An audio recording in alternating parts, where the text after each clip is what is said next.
What's going on, football fans, and welcome back to the channel. Today, we are diving into a massive what-if scenario that's been buzzing around the football world. Let's imagine for a second that Manchester United made a bold move, brought in Ruben Amorim, and then, in a dramatic twist, decided to part ways with him mid-season. It's a hypothetical, of course, since he's never managed the club, but it opens up a fascinating discussion. Given the turbulent season United are having, the tactical instability, and the immense pressure from rivals, would sacking a hypothetical new manager like Amorim spell the end of their top four hopes? Or could it be the shocking catalyst they need to salvage their season? So, let's set the scene. Imagine United, after a string of disappointing results under this hypothetical Amorim tenure, find themselves adrift from the Champions League spots. The board pulls the trigger. A new caretaker or a permanent manager steps in. The first question we have to ask is, what's the immediate impact on the players? A managerial change can go one of two ways. It can either completely demoralize a squad, creating even more confusion and uncertainty, or it can be the jolt of electricity they desperately need.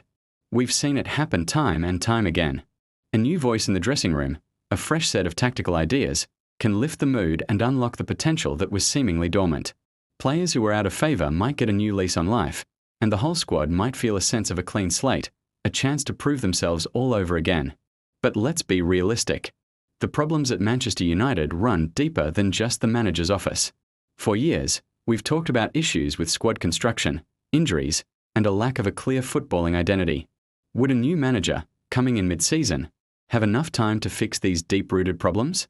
The Premier League is relentless. There's no time for a lengthy bedding-in period. The games come thick and fast, and the pressure is immense from day one. Any new manager would have to be a master motivator and a tactical genius to get an immediate tune out of this squad. They'd need to identify a core group of players they can trust, simplify the game plan, and start grinding out results almost instantly. Let's look at the squad itself. On paper, Manchester United have some incredible individual talent. We are talking about players who can win a game on their own. But football isn't played on paper. The key is turning that collection of individuals into a cohesive, functioning unit. This is where leadership becomes crucial. Who are the leaders in that dressing room that will rally the troops?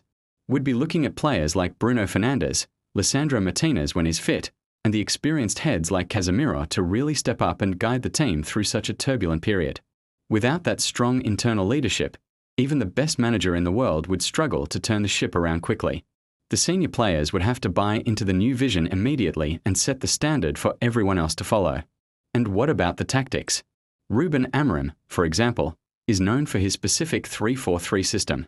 If the team had been drilled in that for months, a new manager coming in with a completely different philosophy, say a 4-3-3 or a 4-2-3-1, would face a huge challenge. There would be a tactical reset. Players would have to adapt to new roles, new pressing triggers, and new patterns of play, all while trying to win high-stakes Premier League matches. It's a massive ask.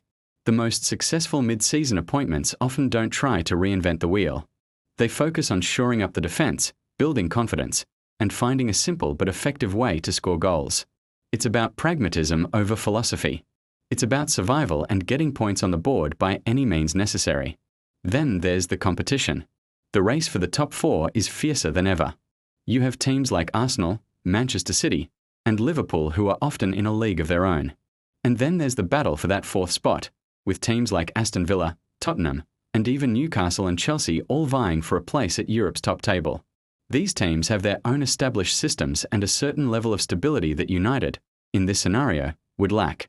To make up ground, United would need to go on an incredible run of form, almost flawless, while hoping their rivals slip up. It's a double-edged sword. Every point dropped feels like a catastrophe, and the psychological pressure can be immense. However, let's not discount the new manager bounce. It's a real phenomenon. Think about the energy and optimism that a fresh face can bring. The first few games under a new boss can often see a team overperform, fueled by adrenaline and a desire to impress. If a new manager could harness that initial burst of energy and turn it into sustained momentum, then anything is possible. A string of 3 or 4 wins on the trot could completely change the complexion of the league table and, more importantly, the belief within the squad and the fan base. Suddenly, a season that looked like a write-off could have a dramatic and exciting conclusion. Let's also consider squad depth. Manchester United have been plagued by injuries this season. A new manager would inherit that same medical room. Can the squad cope with the demands of playing in multiple competitions if they are still in Europe or the FA Cup? This is where the manager's man management skills are truly tested. They need to rotate effectively, keep fringe players motivated and ready, and manage the minutes of key stars to avoid further burnout or injuries. A thin squad can quickly be exposed, and a couple of key injuries in this critical period could be the final nail in the coffin for their top 4 ambitions. So, let's try to reach a verdict on this fascinating hypothetical. Could Manchester United make the top 4 after sacking a manager like Ruben Amorim mid-season? It would be incredibly difficult, but not impossible. The path to success would require a perfect storm of factors. First, the board would need to make the right appointment, a manager who is a proven motivator and a pragmatist. Second, the senior players would have to immediately take ownership and lead the team. Third, they would need a significant slice of luck with injuries and key moments in games. And finally, their rivals would have to hit a rough patch of form at the exact right time. It's a lot of IFS, and the odds would certainly be stacked against them. The more likely outcome is that the disruption would be too much to overcome and they would have to settle for a spot outside the top 4, using the remainder of the season to lay the groundwork for the next one under the new manager. But in football, you can never say never. The drama is why we love the game. What do you guys think? Is top 4 a complete pipe dream in this scenario?